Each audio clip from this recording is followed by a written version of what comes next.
Est-ce qu'il a vieilli, ce bouquin? Ah bah, il a vieilli, forcément qu'il a vieilli. Il va avoir 20 ans.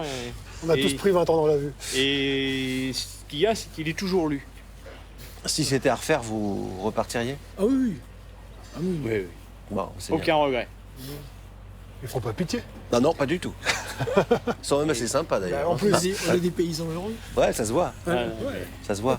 c'est quand même un métier difficile. Bah Il ne oui. s'agit pas de le nier, Ah, mais... mais c'est un métier qui a du sens. Faut arrêter de dire que le métier d'agriculteur, c'est difficile. Il n'est Ça- pas que C'est difficile. pas que difficile. Voilà. C'est un métier où il y a beaucoup de plaisir aussi. Cette étable n'existait pas lorsque Il vous avez fait n'existait le pas bouquin. quand j'ai commencé à fréquenter ces garçons, puisque la ferme n'était pas encore dans l'état où elle est maintenant. Mais à la toute fin du livre, une des tâches des gars, c'était de construire le bâtiment. Ah bah tiens, parce que c'est un 136. bâtiment. Voilà. Le voilà. Le bâtiment tel qu'il était au tout début des années 2000 et tel qu'il est 20 ans après. Toujours là.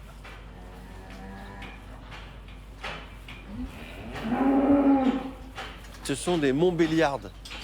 Mais c'est pas les vaches que vous avez connues lorsque vous avez écrit ce bouquin rural il y a 20 ans. Et ben voilà, non, le temps a passé et quelques générations de vaches ont passé aussi. C'était des Et prix Holstein, hein, C'était quand des prix vous- Holstein à Vous l'époque. avez écrit le bouquin. Et Rural, oui, je l'ai dessiné j'ai commencé à le dessiner en 1999, il était publié en 2001. Et c'est ma première tentative de bande dessinée, disons de non-fiction, du reportage, du documentaire. Vous suivez le parcours de 3 agriculteurs Ouais. qui décident donc dans les années 90 Ouais. de passer au bio, C'est ça. hein, de quitter l'agriculture intensive Ce pour qui faire était autre à chose. l'époque assez révolutionnaire. Maintenant, le bio, on sait tous ce que c'est, on voit tous de quoi il s'agit. Dans les années 90, c'était des gens qui prenaient un risque, qui tentaient une nouvelle aventure. Et moi, ça m'intéressait beaucoup. Et ça m'intéressait d'autant plus qu'au moment où ils passaient en bio, ils apprenaient qu'une autoroute allait couper leur ferme en deux. Et j'y ai vu là la collision de 2 approches de l'environnement qui me semblaient dignes d'être racontées. Une construction qui vient effectivement fracasser un idéal. Oui, c'est vrai. Sauf que 20 ans après, l'idéal il est toujours là. Ça a marché. Non seulement ça a marché, mais ça marche très bien. C'est-à-dire que le modèle qu'ils ont choisi, les techniques qu'ils ont choisies, fait que le GAEC du Causon est une exploitation en pleine forme, qui marche bien et qui est validée par la durée.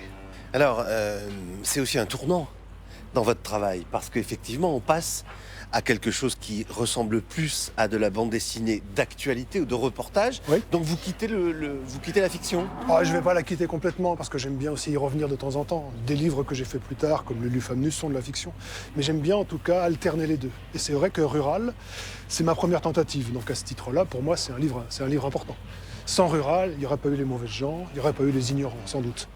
L'agriculture traverse une crise grave Oui. aujourd'hui. Est-ce qu'il ne serait pas temps d'écrire une suite, un Rural 2?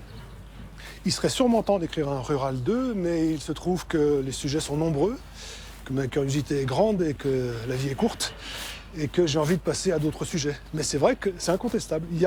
Le monde agricole est un monde qui fourmille d'histoires à raconter, et des histoires qui font sens.